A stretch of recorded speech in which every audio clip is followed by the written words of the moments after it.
Welcoming in now, very special guest, friend of ours, friend of the show. He is the CEO of the PGA of Canada. And also, he could put on his resume, the guy who gave me my first golf lesson when I was 8 years old, which is incredible because he's only 29 years old now. Mr. Kevin Thistle joining us. Kevin, thanks so much for taking the time, my friend. How are we doing today? Fantastic. Thanks, gentlemen. I'm really excited about the show and really excited about this program. So I really appreciate you having me on.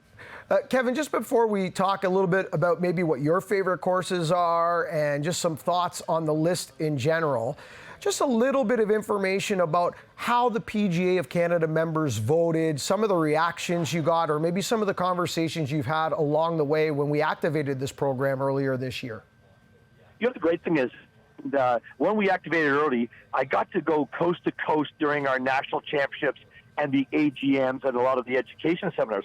So it's not like I only talked to the pros in Ontario or Toronto. It was great. I got to go coast to coast. Everyone loved it because finally they got a say in, like, you know, their favorite courses in Saskatchewan or, say, you know, New Brunswick, that sort of thing. So this was just not something where, you know, the PGA got to speak to just pros.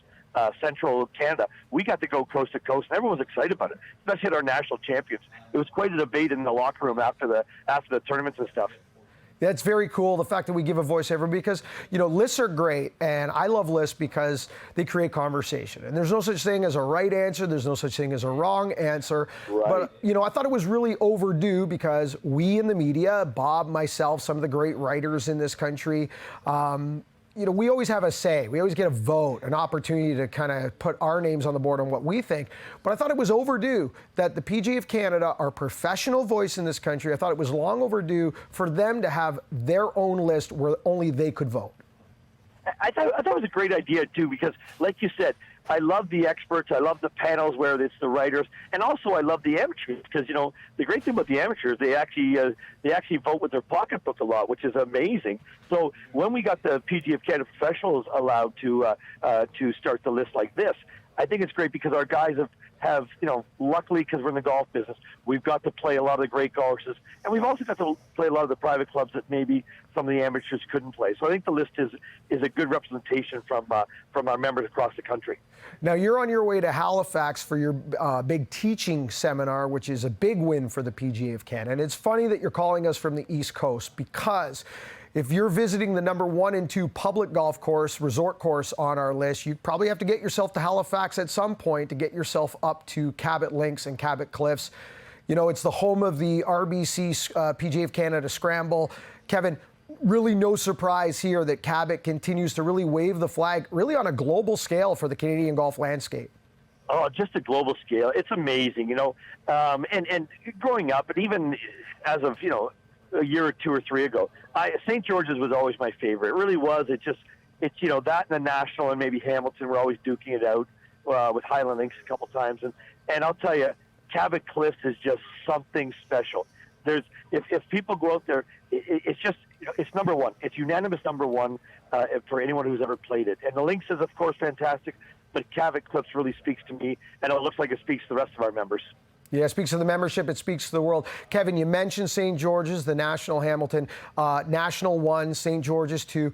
Really no surprises at all there. Hard to argue with any of these courses. I always say it's hard to pick number 1, but it's easy to say these are 5 or 6 that you can't find a better one.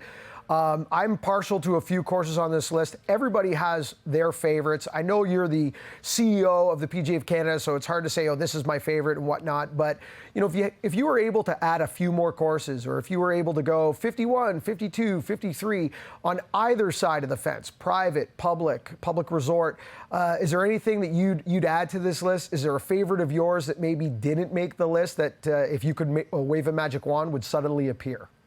Yeah, you know, it's funny because we hear that across Canada, and it's all the little hidden gems, like the Lookout Points or the whirlpools in Niagara. But I really love Terra Nova Park. I think it's called St. Christopher's down in Newfoundland. It's like the par 3s, the vistas are as good as it gets. They're close to matching some of our best course in Canada. So there is a couple little gems. You know, people talk about the Waskasu's and these sort of things. So some of them didn't make the list and could have made the list. But looking at both sides, public and private, I really can't argue much with some that I think should be, you know, on the list. But I do have my little special ones. I think I'd throw out probably Lookout Point. They'll probably throw Terra Nova over in Newfoundland, which is just a gem. Before we let you go, Kev, how many members of the PGA in Canada, just off the top of your head, how many members of the association roughly? 3,500. Okay, so 3,500 members of the PGA of Canada.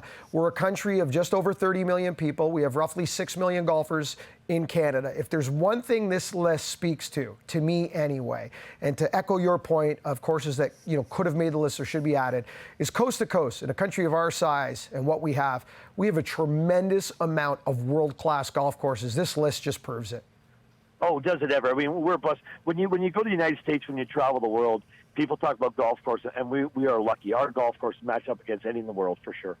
Kevin, thanks so much for your time. Safe travels. Enjoy your teaching summit. I know there's a lot of great things still coming from the PGA Canada the rest of the year. You have your national championships in the desert in the next week or so. So yes, sir. Great season. Thanks for your time. Thanks for the support. Look forward to doing more things with you and the association in 2020. You're the best. Let's have a Christmas cocktail at some point in the next 30 days or so. We'll do that. We appreciate your support, too. You guys have been great to us, Bob, Adam, everyone. So thanks, Mark, so much. Really appreciate it. Kevin, all the best to you and your family over the holidays, and congratulations on a great year. Kevin Thistle.